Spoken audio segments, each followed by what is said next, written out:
Hey everybody, it's Angela Ardolino with Your Natural Dog, and my guest today is a guest that I've wanted to have on for a very long time, and what's fun is that I'm going to ask her all the questions that I want the answers to, because now that all my dogs are old and seniors and geriatric, I've had to change all of their diets again. So, and their needs have changed, and feeding an old dog or feeding a therapeutic diet has become more difficult and something I can't find in a dog food. So I've really had to do even more learning.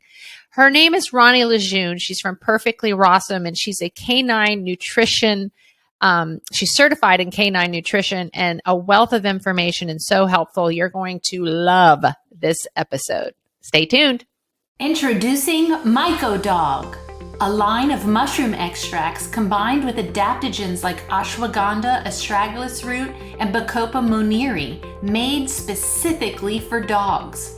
The mushrooms in our tinctures are grown in the wild in the Pacific Northwest and are triple extracted from the fruiting bodies of the mushrooms. These tinctures are meant to support dogs with dementia and canine cognitive disorder, breathing and respiratory issues, and autoimmune diseases and even cancer. Click on the link below to learn more about how Myco Dog can help your dog live their very best life naturally. And we're back with Ronny LeJeune from Perfectly Rawsome. So my question is like when I see all of these people who offer raw feeding advice or even have a raw food brand or just a food brand in general, I'm always asked, well, who's the brains behind that? Is there, if I in the human world want to know that I'm eating right and what I need personally, I would go to a nutritionist. So I was like, well, then it must exist in the canine world. And look at that, it does. So could you tell me what is a certified canine nutritionist and where did you get certified? And then how long have you been, applying what you learn, which that was my favorite thing about learning all about cannabis was that I could turn around and apply what I learned and then get to see the results, which I know you have had incredible results with what you've learned. So how do you become a certified canine nutritionist? And what is it? So to be clear, I am different than a board certified canine nutritionist, which so there's is such a thing. Right. That is a veterinary nutritionist. And you have to go to your vet school to become that. Which, first. Not to interrupt you, I just learned that most veterinarians who get that certification are getting it to work for a pet food company. Correct. Normally, so they're that's literally what they paid. Do. Right. They're literally paid by the pet food company to go get this designation so that you then can say that you have a board certified. So I just wanted the audience to know what the difference is between that. Right. So I am not that. I am a self-study canine nutritionist that has been certified through the Companion Animal Sciences Institute, which is a self-study online course. It is pretty labor intensive, so it's not quite something that you could just go online and watch a few webinars and you pass the test. It's actually we have 40 short answer questions, and we have to submit essays, peer-reviewed research, and things of that nature. So I went through their basic course, and I'm actually enrolled at this time for their advanced course. So I am continuing my education in that in particular. I have been focused on home prepared diets since around 2015 is when Perfectly Rawsome became a business. So I was dabbling in it obviously at 1 to 2 years before I actually wanted to pursue it as a career. Same. And I did the same thing. And flash forward to where we are now, I have Perfectly Rawsome as a full-fledged business, and we help dogs all around the world and cats all around the world. And it's a great passion of mine, and I love helping pet parents feed their companion animals what they're supposed to eat, fresh food. Exactly. And what would, like, when you were first going through the courses, what were some of the biggest eye openers or the biggest ahas where you learned something and you were like, oh, that makes so much sense? So I do want to be clear that the course that I take was not specific on a specific style of diet. It was about canine nutrition as a whole. Okay. So what opened my eyes to that is actually being mindful of essential nutrients and where those nutrients come from and how we could actually apply that to making a balanced diet. That's something that I feel like often missed in many raw feeding circles or even cooked circles where they start talking about home prepared diets. And we get recommendations for adding in ingredients to the diet, but sometimes certain essential nutrients are really lacking because the thought of making sure that diet provides all those essential nutrients is kind of like a secondary thought. So that was a big learning point for me, is making sure that I know what those essential nutrients are and finding out how to make a diet with fresh food to supply that. Because I always find that interesting that, this happened pretty recently where you get a blood test and your animal is low in a certain nutrient, and you're often given a synthetic, pill or something instead of finding that source in food. Is that what you're basically saying? Is finding those nutrients that exist in real food, fresh food, so give it to them that way to make sure they get the nutrients? Both. So ideally, my bias is to food. I always want to make sure that the diet is focused on food for those nutrients. But there are some circumstances that would warrant supplementation. For example, what if that dog couldn't eat those foods for allergies or intolerance reasons? Or what if those foods couldn't be sourced for budgeting or just even simply locating that product? So in those circumstances, supplementation is warranted. However, in a situation where you do a blood test and you see extreme nutritional deficiencies, so a good example of that is B12 and folate deficiencies that come up in gastrointestinal blood panels. Those dogs are on lifetime support, supplemental support for those nutrients because they're so deficient, and it's also linked to a medical disease. So supplement is warranted not only to help with the deficiency, but as well as the condition. So it kind of really depends on the circumstances. Very cool. I know one of the things that I want to bring up with you is kind of what's going on. I'm assuming you know a lot about what is in pet food recipes, and you have some brands that I'm sure you like and you recommend. Maybe you don't. I own a store. It's getting to the point where there's like 2 brands that I trust, maybe 3. It's getting insane. I can't even keep up anymore. I also have a rescue farm where all my dogs are geriatric age now, and none of them can tolerate the raw food diets. So now I'm, getting into gently cooked diets, which gets me even more paranoid. So now I'm looking at actually cooking them, cooking their own food, which gets me even more paranoid. So now I really am at the point where I'm looking at, what you offer so that I can learn and feed my super old dogs the right thing, because I literally do have to change. But the biggest thing that confuses me, being an owner of a store that carries only raw and freeze-dried food and an advocate, is 2019, it was all about HPP, high pressure processing. And now no one talks about it. Now I hear all kinds of other terms being used. And I can't tell who isn't and who is. I see, when I compare multiple raw or even freeze-dried products, they all look completely different. And, I still carry the brands that say that they're not HPP, but is that important? Is that something that you look for in a raw food brand? And why was it such a big deal in 2019 and now it's literally not talked about anymore? So HPP is actually on the rise due to FDA's witch hunt on certain companies. So I feel like that's probably going to be a more thing again because of the popularity of raw feeding. So that might come back. I would predict that. Now, the HPP is high pressure pasteurization. So what it does is it gets rid of all the good and bad bacteria in the food. It basically turns it sterile. And while that has good benefits, especially if your dog has gone through gastrointestinal surgery, so when the stomach and the intestines have to be opened up, I would want to feed my dog an HPP food if they have previously eaten home cooked or raw previously, because that way we could make sure that they could stay on that fresh food diet, but we make sure that the pathogens are pretty much eliminated to make sure that we could get through that healing process. But that's a very circumstantial situation. So it literally has a place in the marketplace, but it should be for dogs that are maybe suffering from something special like that.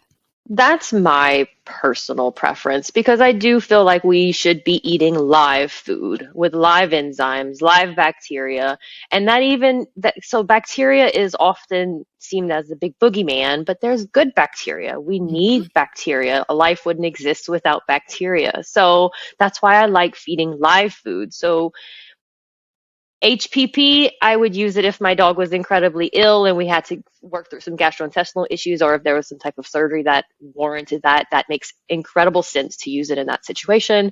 But for a long-term healthy dog or puppy, I am much on the scale of let's feed some live food, live good food. So when you're teaching someone, they can hire you as their nutritionist, and I'm assuming they get on a consult and you go through everything with them. How do they source, what you're recommending? How do they find that place to get these treated proteins? So that depends if you're going to want to home prepare or if you're going to want a commercial food. So you help on both. So you're going to say, I recommend this brand or this combination or whatever, and add this to it, kind of thing. Right. It really depends on the lifestyle. I'm really going to pivot towards what will work best for the pet parent, because at the end of the day, I want the dog on fresh food. Right. How you go about doing that, that's your choice. So you have different choices. What are the choices? Really, it's just big umbrella. Do you want to do raw or home cooked? And then once we make that choice, do you want to do home prepare it in the kitchen yourself, where you're having to do all the ingredients and assemble it? Or do you want something that's the convenience option that you just scoop and feed, essentially? And each of them have their pros and cons. So we have to weigh out those options, because while the convenience of the commercial products are excellent, because you literally do not have to think about it. It's a good balanced food. You weigh out what your dog needs. You put it in the bowl, you feed them. Right. But that comes with a price tag. And if you have big dogs and multiple large dogs, that gets expensive rather quickly. So if budget is of a concern, that's when I really want to push towards home prepared, because you could still provide those fresh food, but the cost that you're having to spend is time versus the money, because you could buy those individual ingredients at a much cost-effective rate. But the problem is you have to spend your time. So something's being spent. Right. I love it. And because you pay for convenience in so many bad ways, and it's usually your health that is, what it gets hit hardest is health. Because everything preservatives and all of the things, and killing the food, and that it's literally a non-food is incredible. And it happens to us. There's all kinds of things in our grocery stores that are non-food that will harm us instead of help us and feed our bodies. And it's even worse in the pet food industry. So if they do decide, like me, to attempt cooking, because I have lots of dogs, which kind of makes it worth it. Is it something that you plan one day and you cook for the week and prepare everything type of thing? I would recommend batch prepping, especially if you're cooking, because cooked diets are going to be more labor intensive than raw diets. It's just the simple fact of what happens. With raw diets, we could just weigh out the ingredients, put it in the bowl, feed. Right. With cooked, you have to weigh everything, then cook it, then put it in the bowl and feed, and then you have to wash everything that you just used to cook everything. Wow. Now, of course, there's a sanitary process with the raw feeding stuff, but you could imagine that the amount of things that you're going to need to wash and sanitize is going to be significantly different between the two diets. Awesome. So because of that amount of labor, I do recommend dedicating time to batch prep. Now, how often you want to batch prep really will depend on storage space and the amount of food you need to feed, because I'm going to say prep as much food as you can and store it in the freezer, but that depends on how much freezer size you have. Got it. I have clients that some people live in apartments and they really just have their regular refrigerator and freezer. So they are prepping on a weekly basis, where I have other clients that have the access to be able to get a whole dedicated freezer for their dogs, so they are able to prep for 30, sometimes 60 days at a time.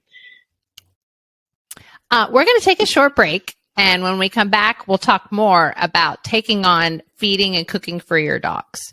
This is Odie, my baby old man, aka Barky Von Schnauzer. He's 11 years old and the love of my life. So Odie's favorite thing is to run up the stairs at night when we go to bed, and I noticed a couple years ago that he would stop midway up, and that's when I knew he was suffering from arthritis and joint pain. So the only treatments that I was being offered were harmful prescription drugs that cause liver damage and suppress the immune system, and I just wasn't willing to do that for my senior dog. And full spectrum CBD oil was the only thing that worked. I would give it to him, and literally within 15 minutes he was puppy-like again. I could see that he wasn't in pain, he wasn't panting, he was running up the stairs. So on Odie I use Ease, which is a 550 milligram full spectrum CBD oil with frankincense essential oil, turmeric, and hemp oil, and it's great for arthritis, aches and pains, and allergies. No one likes to see their dog suffer. I know I didn't. And to be able to find an all-natural product that doesn't cause additional harm and helps them is a lifesaver for me, and it brings me so much peace of mind. CBD Dog Health, healing naturally. And we're back with Ronny LeJeune from Perfectly Rawsome. And so I'm so excited to have you on because I know a lot about raw feeding, but these like little details that I still is like a mystery. And what I love is that I'm getting to ask someone who is a canine nutritionist instead of someone who has a brand, you know, and is going to tell me how they do it and why they believe their way is the best. So one of the biggest mysteries is, so I know a lot about plants and what they can provide, both as functional foods, plants and mushrooms, both as functional foods and as medicines. But omegas, of course, are so important, omega-3s and 6s. And I want to know what the difference is because some human nutritionists, I can't say all of them because I've only listened to certain few of them, say that instead of eating the animal to get the omegas, eat what the animal eats to get the omegas. So if it's a fish, eat what the fish is eating to get those. What do you have to say about that? I think we cannot apply that concept to dogs because of the type of species we're dealing with. We're omnivores, so we are incredibly effective of transferring nutrients from plant nutrients to bioavailable forms that our body could absorb and utilize.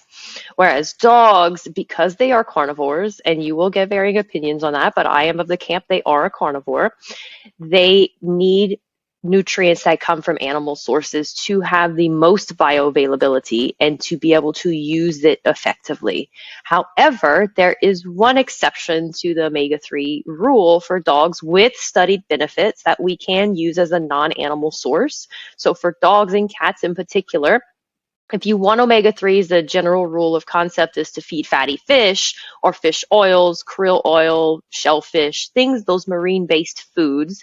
However, there's some new studies that show that algae oil is the option outside of animal-based foods that has actual efficacy and bioavailability for dogs. Awesome.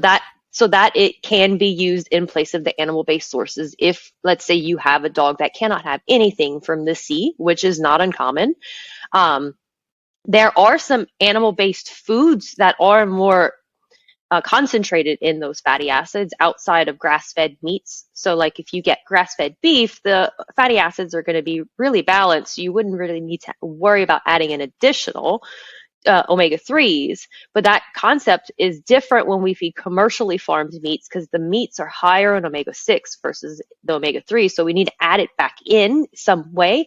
And that's when we do things like the fish oil, or the algae oil, which is a new thing that is really effective for dogs too.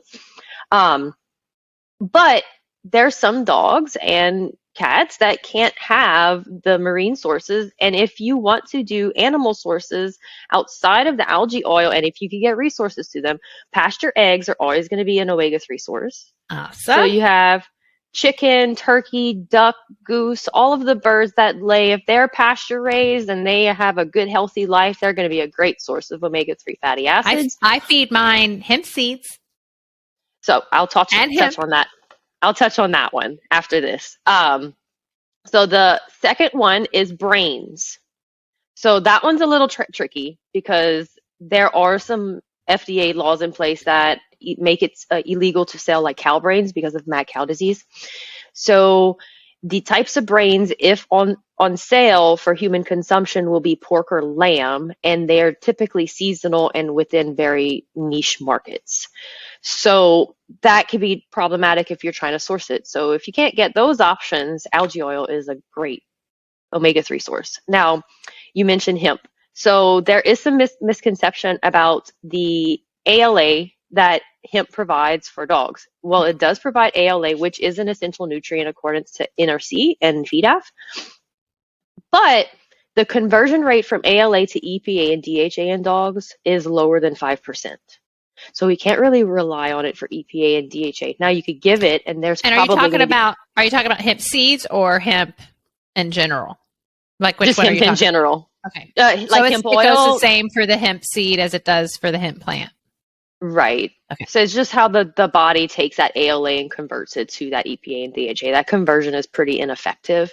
So you can provide it. I do feed hemp for the ALA benefits. It helps balance other fatty acids for that reason. And if you feed hemp seeds, there's other nutrients in there, like magnesium is another one that's included in hemp seeds. So it's provides nutrients, but I wouldn't want to rely on it for EPA and DHA, especially when we know that the conversion is very poor.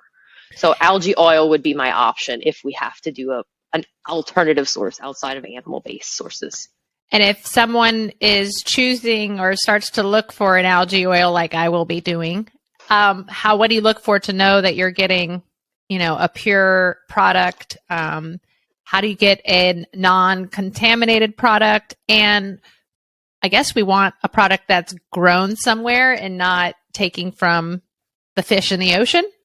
Right. So that's the benefit about the algae product. It is 100% sustainable because they can grow it in labs in very controlled environments. So it's not like farm fish that we have to be big, scary lab grown algae oil.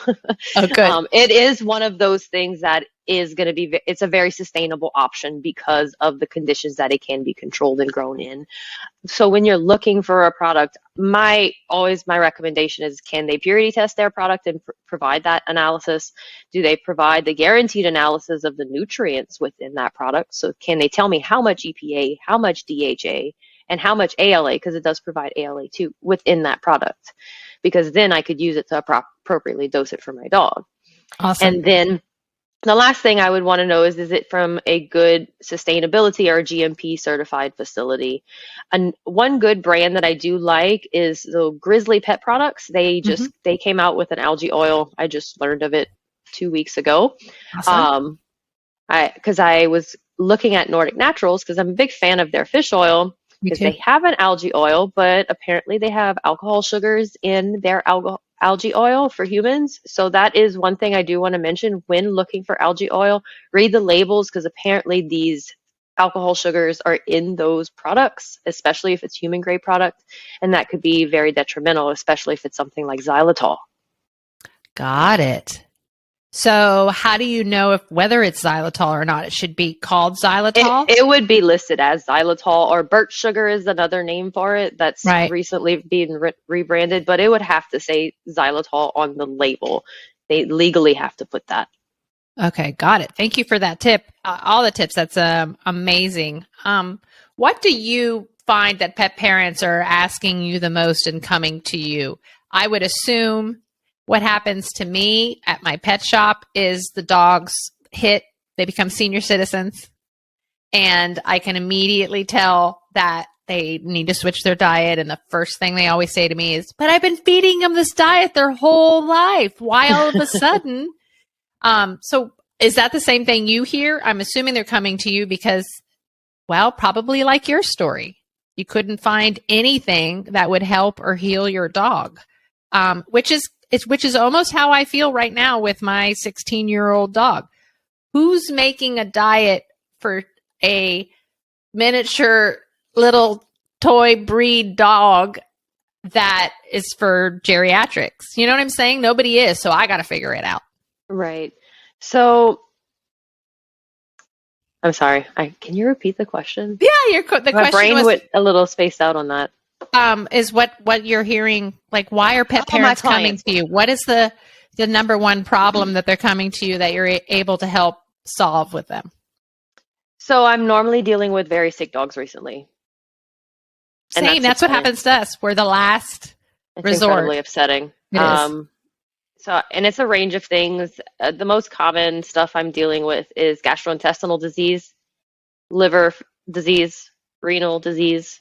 Those are the top three. I would say renal and gastro, yes, but maybe no. Genetics is a big play, especially in the liver component. Like if your dog's going to have a liver shunt, it's genetic. So there's things that are going to be genetically predisposed for some dogs. Like, for example, I just recently got an 8-month-old dog with a liver shunt as a client. So that in itself, that's not diet. That dog was born a really terrible hand of cards, and here we are trying to help him live its best quality of life. So I'm dealing with a lot of sick dogs, and that's upsetting because we get pet parents literally at the end of the road not knowing what to do to help improve their dog's quality of life. And thankfully we can get to that is if they want to put in the work. Because normally when we get dogs with compromised and very special needs, those dogs need the home prepared diets because, like you said, there's really nothing on the market to find that ideal thing for that one dog and the specific issues that they have. So that's when that home prepared diet is the best option for those animals. And the downside is it is labor intensive, especially when you start talking about therapeutic diets that have, very specific formulations that we need to adhere to. So that is one thing. And of course, we deal with our regular adult dogs and puppies, sport dogs, the whole spectrum of dogs. But yeah, I'm dealing with a lot of medically unwell dogs, and that's quite sad. I agree. It is very sad, and same. It's what keeps me going every day because we get calls every day, and it's their last ditch effort because they went the conventional route and it's not working, and their dog's not getting better, and they're feeding that stupid science diet shit that's non-food, and they're using, bag of corn.